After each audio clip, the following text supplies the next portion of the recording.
Apa biodiesel di Indonesia adalah energi terbarukan yang berkelanjutan? Sebelum menjawab pertanyaan itu, ayo kita pelajari dulu tentang biodiesel yang digadang-gadang pemerintah sebagai solusi pengganti minyak diesel.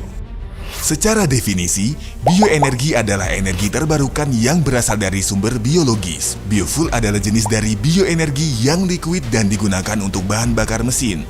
Sedangkan biodiesel adalah jenis biofuel untuk mesin diesel.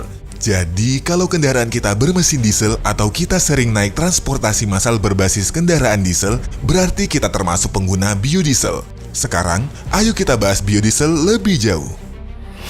Biodiesel terbuat dari bahan nabati seperti minyak sawit, kedelai, dan lainnya.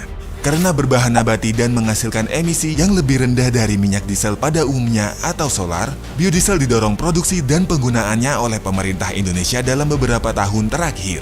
Di sisi lain, biodiesel di Indonesia masih mengandalkan minyak sawit sebagai bahan bakunya.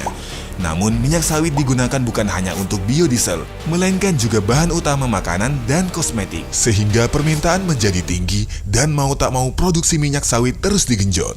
Tanpa adanya intensifikasi perkebunan sawit, maka risiko perluasan lahan, deforestasi, dan peningkatan emisi akan meningkat. Selain itu, hingga tahun 2020, baru 38% kebun sawit yang tersertifikasi ISPU.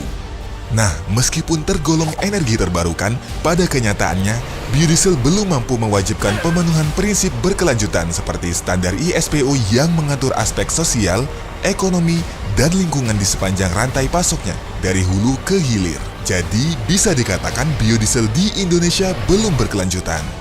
Selain meningkatkan persentase sertifikasi ISPU, produksi biodiesel di Indonesia harus mulai mengarah pada diversifikasi bahan baku lain yang tidak memiliki risiko pada lingkungan, misalnya pemanfaatan jelantah. Di samping itu, biodiesel dapat berperan sebagai jembatan dalam proses transisi energi, yaitu transformasi energi dari yang berbasis fosil menjadi energi terbarukan yang bersih dan berkelanjutan.